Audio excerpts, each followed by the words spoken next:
क्या रे भिकमंगिया, क्या देख रहा है?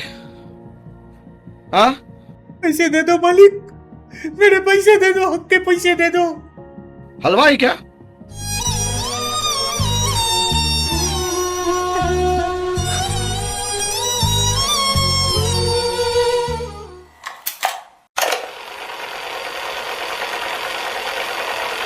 From the iconic reds of The Wizard of Oz to the majestic green fields of Gone with the Wind, one name has been synonymous with color in cinema. But behind the Technicolor dream lay a long transformative journey. This is the history of Technicolor from its groundbreaking beginnings to its unexpected closure in 2025. Stay tuned as we explore how the pioneer of color filmmaking rose to fame and ultimately faced its demise. Hello everyone, welcome back to the channel, or welcome to the channel if you are viewing this video for the first time. If you have ever watched a classic movie and you marveled at the colors, there is a good chance that you are witnessing the magic of Technicolor. But how did this iconic company, once at the forefront of the movie industry, fall into the obscurity? Let's take a trip through history and find out.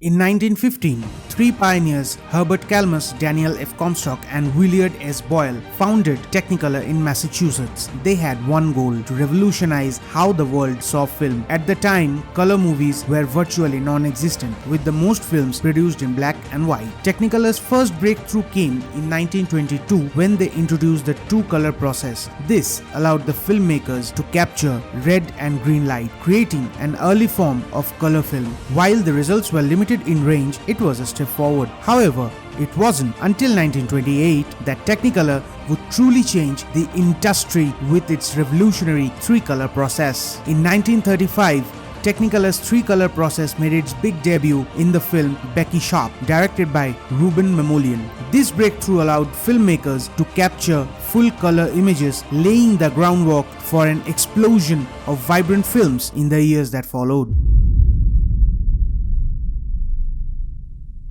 The 1930s and 40s marked the golden age of Technicolor. Filmmakers flocked to use this groundbreaking technology to bring their visions to life. In 1939, two of the most iconic films in history were released: Gone with the Wind and The Wizard of Oz. Both used Technicolor's vibrant three-color process to stunning effect, forever cementing the company's place in cinematic history. Technicolor's bright, bold hues became synonymous with Hollywood's grandest productions. These films weren't just movies, they were visual spectacles, attracting audiences who were eager to witness something they had never seen before.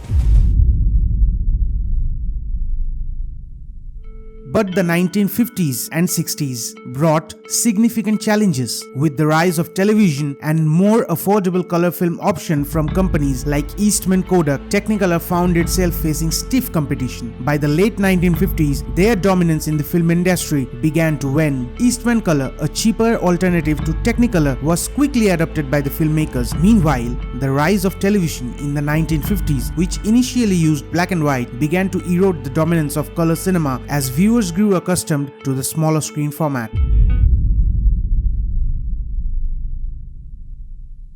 By the 1970s and 80s, Technicolor was struggling to keep pace. The company began shifting focus, diversifying into film processing, video duplication, and post-production services, especially as digital technologies began to take hold. As the film industry embraced home video, VHS tapes, and early digital video, Technicolor expanded its services. It moved away from traditional film processing and began providing media services for television, commercials, and home entertainment. Despite these efforts, the company found itself losing ground to more nimble digital-first competitors. In the 2000s, Technicolor reinvented itself once again, diving into the world of digital post-production, visual effects, and animation. The company became known for its work on films like Avatar and Inception, providing the cutting-edge VFX services that wowed the audience and filmmakers alike. During this time, Technicolor worked with some of Hollywood's biggest filmmakers, but its reliance on traditional, large-scale production methods began to clash with the growing demand for faster and more cost-effective digital workflows.